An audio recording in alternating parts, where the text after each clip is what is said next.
Assalamualaikum warahmatullahi wabarakatuh. Selamat pagi semuanya.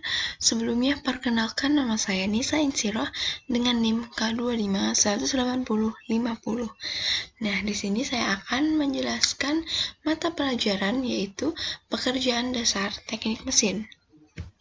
Nah, dalam mata pelajaran pekerjaan dasar teknik mesin, topik-topik yang akan kita pelajari yaitu mengenai yang pertama ada definisi dari K3LH dan keselamatan kerja, yang kedua ada tujuan K3LH, yang ketiga ada alat-alat pertolongan atau penyelamatan, yang keempat ada macam-macam alat perlindungan diri, yang kelima ada pengertian alat ukur mekanik presisi, dan yang keenam ada jenis-jenis alat ukur mekanik presisi. Selanjutnya untuk kompetensi dasar dalam mata pelajaran ini yaitu KD 3.1 memahami persyaratan keselamatan, kesehatan kerja dan lingkungan hidup atau K3LH, kemudian KD 4.1 melaksanakan keselamatan, kesehatan kerja dan lingkungan hidup atau K3LH, dan yang terakhir ada KD 3.3 yaitu memahami alat ukur mekanik presisi. Selanjutnya, untuk tujuan pembelajarannya, yang pertama, melalui diskusi dan menggali informasi, peserta didik dapat menunjukkan persyaratan keselamatan, kesehatan kerja, dan lingkungan hidup dengan baik dan benar. Kemudian, melalui penjelasan, peserta didik dapat menjelaskan persyaratan keselamatan, kesehatan kerja, dan lingkungan hidup dengan baik dan benar. Kemudian, setelah berdiskusi, peserta didik dapat mematuhi keselamatan, kesehatan kerja, dan lingkungan hidup dengan baik dan benar. Selanjutnya, tujuan pembelajarannya ada setelah berdiskusi, peserta didik dapat melaksanakan keselamatan, kesehatan kerja dengan lingkungan hidup dengan baik dan benar. Melalui diskusi dan menggali informasi, peserta didik dapat menamai alat ukur mekanik presisi dengan baik dan benar, dan melalui penjelasan, peserta didik dapat mengartikan alat ukur mekanik presisi dengan baik dan benar. Nah, kita mulai masuk ke materi yang pertama, yaitu tentang pengertian keselamatan, kesehatan kerja, dan lingkungan hidup, atau biasa disebut dengan K3LH. Nah, apa sih pengertian dari K3LH itu?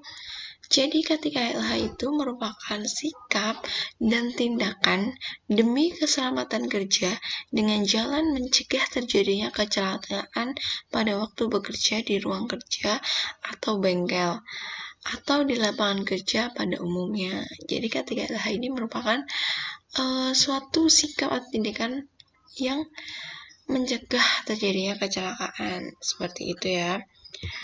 Kemudian untuk tujuan K3LH, yang pertama, menjamin keselamatan setiap orang yang berada di tempat kerja. Nah, biasanya kalau pada perusahaan itu, mereka sudah menjamin para pekerjanya dengan cara mengajukan pekerjaannya itu dalam asuransi. Jadi setiap orang-orang yang bekerja di situ sudah mempunyai kartu asuransi. Jadi kalau untuk terjadinya kecelakaan, untuk mengantisipasi apabila nanti terjadi kecelakaan kerja, sudah ada yang menanggung, seperti itu. Kemudian yang kedua adalah melindungi tenaga kerja atau karyawan atas hak keselamatannya. Jadi, setiap tenaga kerja yang bekerja pada suatu perusahaan itu tidak hanya mempunyai kewajiban untuk melaksanakan job desk-nya pada perusahaan tersebut, tapi mereka juga mempunyai hak. Salah satunya adalah hak untuk mendapatkan keselamatan. Selanjutnya ada pemeliharaan sumber produksi agar bisa digunakan secara aman dan juga efisien. Nah, maksudnya di sini adalah pemeliharaan sumber produksi. Nah, itu dimaksudkan seperti misalkan ada perusahaan konveksi. Jadi kayak alat jahitnya itu, mesin jahitnya itu merupakan sumber produksi yang menghasilkan. Jadi harus adanya pemeliharaan. Karena kalau tidak ada pemeliharaan, mesin tersebut lama-lama akan mungkin rusak atau agak error gitu digunakan, sehingga kalau misalnya tetap digunakan itu jadi kurang efisien. Jadi perlu adanya pemeliharaan sumber produksi. Kemudian untuk hakikat keselamatan kerja. Apa sih hakikat keselamatan kerja itu? Jadi untuk hakikat keselamatan kerja, yaitu usaha untuk sedapat mungkin memberikan jaminan kondisi kerja yang aman dan sehat untuk mencegah kecelakaan, cacat, dan kematian sebagai akibat kecelakaan kerja pada setiap karyawan, dan untuk melindungi sumber daya manusia. Nah, tentunya keselamatan kerja itu sangat penting, terutama pada bagian perusahaan seperti perusahaan manufaktur atau mungkin ketika menjalankan praktek pemesinan yang ada di kampus atau mungkin di SMK. Itu tuh sangat rawan sekali terjadi sebuah kecelakaan dari mulai ringan hingga berat. Nah, pasti melalui kecelakaan kerja tersebut pasti akan menimbulkan sebuah kerugian. Apa saja sih kerugiannya? Nah, untuk kerugian kecelakaan kerja, ini ada kerugian kecelakaan kerja menurut Sumakmur tahun 1996, yaitu ada 5. Yang pertama, menyebabkan kerusakan. Pasti menyebabkan kerusakan. Kemudian menyebabkan kekacauan organisasi. Selanjutnya, menyebabkan keluhan dan kesedihan. Kemudian kelainan dan cacat, bahkan hingga terjadi kematian. Jadi, sudah jelas sekali kalau kecelakaan kerja itu benar-benar menimbulkan kerugian hingga kerugian nyawa hingga kematian. Jadi akan lebih baik apabila kita lebih berhati-hati dalam bekerja atau mungkin dalam praktek. Sangat perlu kehati-hatian dan sangat perlu teliti juga dalam mengoperasikan suatu mesin. Nah, selanjutnya kita akan membahas mengenai alat-alat pertolongan atau penyelamatan. Nah, kalau misalnya nih dalam perusahaan atau mungkin dalam gedung kampus atau gedung-gedung yang tinggi atau gedung-gedung yang banyak mengumpulkan manusia, itu biasanya terdapat alat-alat pertolongan pertama. Nah, misalnya di kampus nih pasti ada yang namanya APAR. APAR ini banyak banget dijumpai, yaitu tadi seperti di kampus, di perusahaan, ataupun gedung-gedung yang lainnya. Nah, fungsi dari APAR ini adalah untuk mengantisipasi apabila terjadi sebuah kebakaran ringan. Jadi kalau untuk kebakaran ringan kita bisa menggunakan APAR. Selanjutnya ada rambu-rambu kerja. Rambu-rambu kerja ini digunakan untuk memberitahu orang lain apabila di sini tuh misalnya kalau ada perusahaan konstruksi, misalnya di konstruksi bangunan gitu, pasti ada rambu-rambu, oh ini sedang ada perbaikan, oh ini sedang ada konstruksi, kemudian ada rambu-rambu hati-hati. Intinya untuk memberitahuan kita atau orang awam itu, oh ternyata di sini ada sebuah konstruksi, jadi kitanya harus berhati-hati seperti itu. Selanjutnya, alat pertolongan atau penyelamatannya ada obat P3K. Kalau misalnya terjadi sebuah kecelakaan ringan, kita bisa menggunakan obat P3K yang tersedia. Tapi kalau misalnya mungkin kecelakaannya agak berat, langsung bisa dilarikan ke IGD seperti itu. Selanjutnya untuk macam-macam perlindungan diri. Yang pertama ada pelindung tubuh, itu biasanya kalau untuk kampus itu ada wear pack atau baju kerja. Kemudian kalau contoh di gambar ini ada protective overall. Nah, kalau protective overall ini biasanya tuh dijumpai pada pekerja tambang. Mereka menggunakan protective overall seperti gambar tersebut. Selanjutnya ada pelindung kaki atau sepatu keselamatan atau safety shoes. Selanjutnya ada pelindung pernafasan. Biasanya menggunakan masker seperti yang Bahkan sekarang ini pada musim corona juga kebanyakan orang kan emang diwajibkan memakai masker. Nah, itu salah satu alat pelindung pernafasan juga. Nah, kalau untuk yang ada di gambar ini namanya Desmas respirator. Biasanya ini digunakan kalau misalnya nanti ada sebuah kebakaran.